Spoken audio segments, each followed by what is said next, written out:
Welcome back to the channel. It is currently 12 a.m. and yes, we're studying. Just did a video on sociology, and now we're doing Kite Runner.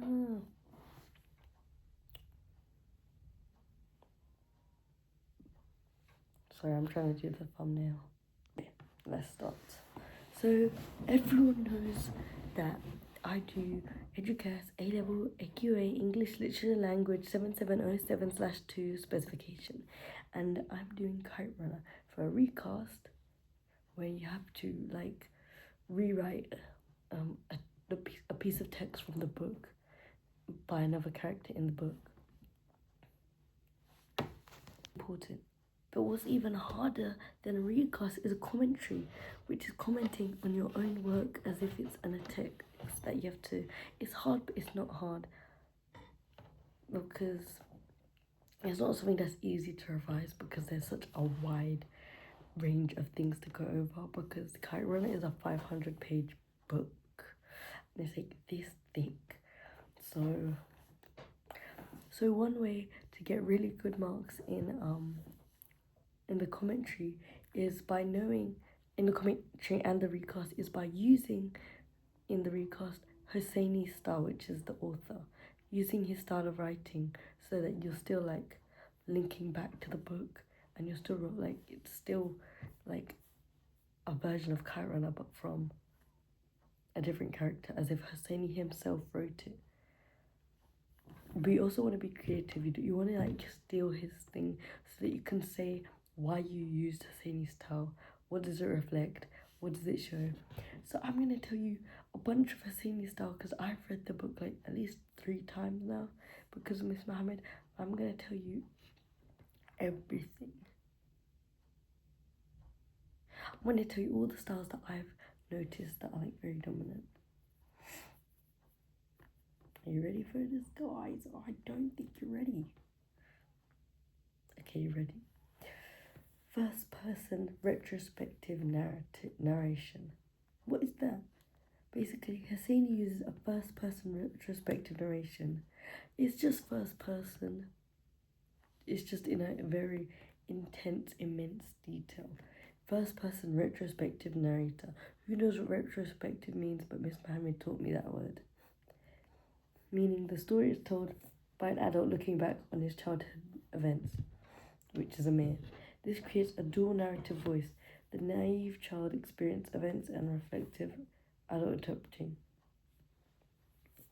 Examples of this could be like frequent temporal markers like I remember looking back and in the old days, or I realize, or using modal verbs to express regret and uncertainty like could have, should have, might have, would, could, would, would. And shifts into like talking about a happy thing, like a happy event, but then quickly reminding himself of the bad things that happened. And using first person pronouns I, my, me. What does this do? By using the first person retrospective narrative, what does this do? It creates like intimacy, like his rawness and his real like the character's real reactions and like natural speech, which is also really good for paper to do.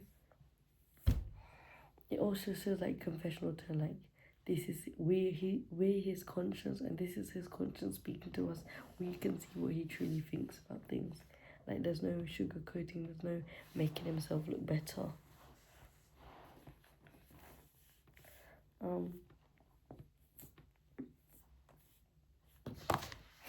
Drink water. Anyways. Next Hoesinnies' style, symbolism. Symbolism is very key in all books books I do, like Handmaid, Streetcar, poetry, and Kite Runner. I think symbolism is very important because it really highlights key events and it supports key events And like the motif of like the same symbol showing up emphasizes the story and builds the story. Like, for example, the winter of 1975 in Kabul represents the rape. The symbolism of the rape and the winter is reoccurring. It really makes Amir's character, like it shows Amir's character from the start of the book to the end of the book. Like, even if it's not explicitly mentioned, it's like I wrote down a word for it somewhere. Zawi, it's the epicenter of the book. Like it's what drives the narrative. So Hosseini repeatedly uses concrete objects as symbols, like the pomegranate, like like like the rape, and there's other stuff, but I forgot. That accumulate meaning across the narrative. These symbols are reintroduced at key moments, allowing their significance to evolve. Their significance evolves. The significance of the rape, the pomegranate, the carving in the trees. Um,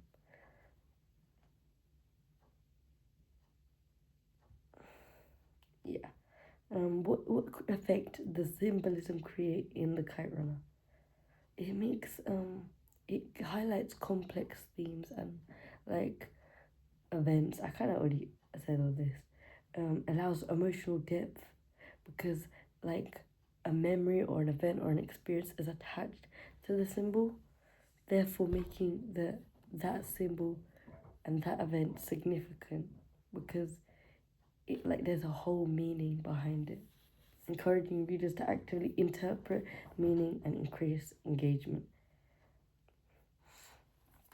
Next, motif and repetition. Motif is like a reoccurring symbol, like something that keeps showing up, and repetition, like just repeating. Hussein uses recurring phrases, images, and narrative patterns to create structural unity and emotional resonance. Why does he do this? To reinforce key emotional relationships and themes. Like motif of Baba being strong, Baba being cool, Baba being this, showing the admiration that Amir has for Baba, or like Hassan, all doing all these good things, talking so nice, and being such a good person to Amir constantly establishes the relationship of brotherhood between them. This creates a sense of like a cyclical consequences, like whatever bad things you do, it comes back to you, not even just to Amir, but also Baba.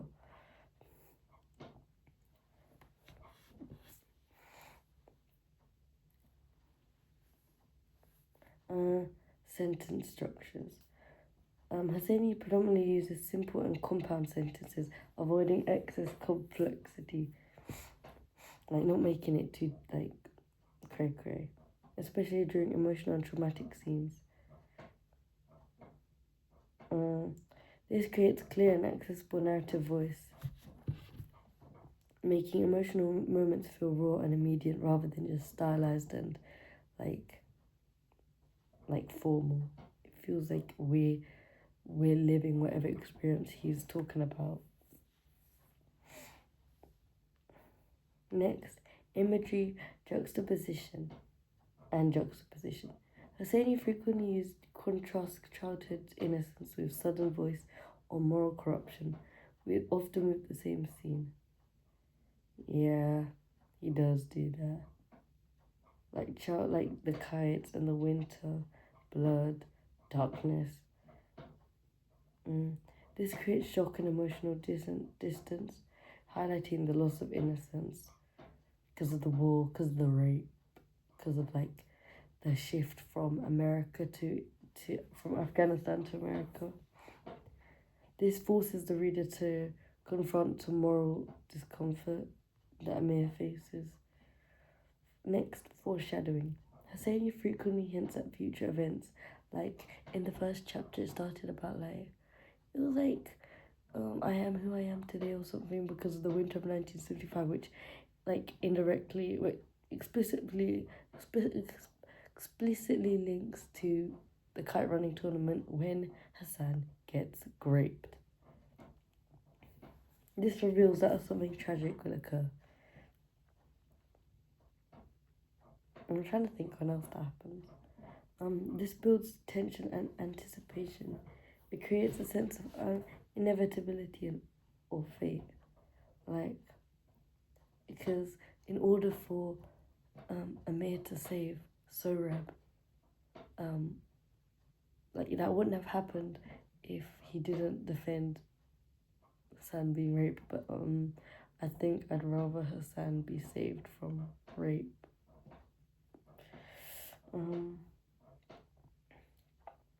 Dialogue is another method. Dialogue is used to reveal character relationships and social hierarchy, like just a speech in general. It makes characters feel real and authentic. Reveals power imbalances like the Hazaras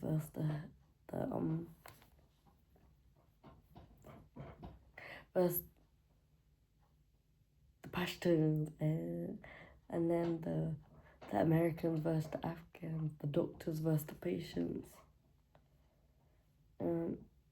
Yeah. Cultural, religious, and Afghan lexis. I like using lexis like saying Bas or Salam Alaikum or Dostet Darnam. Like just Afghan words that they use, or Nas and Namus. And they use a lot of like Afghan words and also the translation to like create the authenticity and like oriental kind of, it like embeds the culture of Afghanistan or like wherever they are. Yeah, it also educates readers about Afghan culture.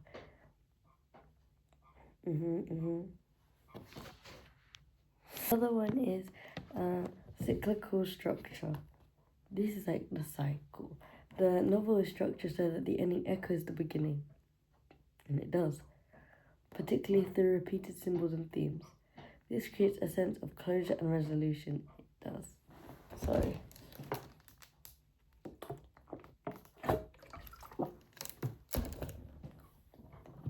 And it emphasizes character development. It shows it's just Amir's, because Amir was naughty and Asif was naughty from the start to the end. Metaphors. This is a very key one. The last two I'm going to say, they're very key to make sure that you use them in your recast, and you mention that this is Hoesinnies style. Guys, I saved this for last because you need to know this one. Please, I never got marks because I didn't specify Hoesinnies style. Guys, please. Or don't. But also do. If you don't, then the grade boundaries will be lower. But if you do, you will succeed. I mean, it's your life. Metaphors. Saying using extended and reoccurring metaphors. Why? To carry deep moral implications. Saying uses abstract or concrete imagery to express emotion, like physical, like when Amir was fighting, what's his name, Asif, to show his guilt or relief or the fear.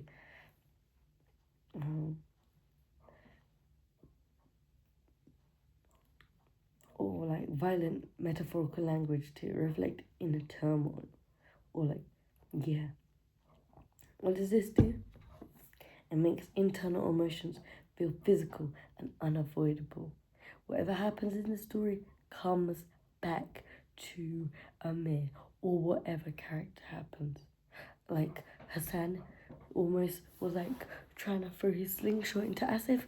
Asif came back and raped him. Amir let Hassan get raped and beat. Amir gets beat back by the same person. And Baba, he lied. And then he died.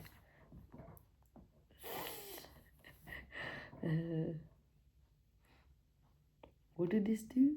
It intensifies emotional impact without needing longer explanation. We could see through the resolution of any actions, any physical actions or like metaphors that we don't need to know anymore, we can tell the rest. And then the last one, also very important, metaphor and reflection. Reflection method. Reflection is centered and central to Hoesinnies' style because he constantly interrupts the narrative with introspective commentary from an older Amir, analyzing past actions and their consequences. This includes like temporal shift, temporal markers, and discourse markers. I realize, I'm looking back, I remember, yeah. Or using modal verbs to express regret, should have, could have, might have. Abstract nouns, guilt, shame, redemption, betrayal. These four terminology words, very important. Guilt, shame, redemption, betrayal. Guilt, he let his friend be raped and he left his country. Shame, he is not a real man. He is a writer, and back then that wasn't considered a man. Shame of Baba Clarton, his best friend's wife. That was his cousin. Redemption, I don't see it as redemption, but everyone else seems to. A mayor gets beat, but not to the death. Is it really redemption? And betrayal. Hassan was betrayed by Amir. Ali was betrayed by Baba. Hassan was also, and Ali were also again betrayed by Sanaba. Madam! Yeah. What does this reflection do? It creates a confessional tone. It encourages reader to judge Amir, and I judge Amir. Builds empathy and slows the narrative, forcing readers to focus on the emotional significance than the plot.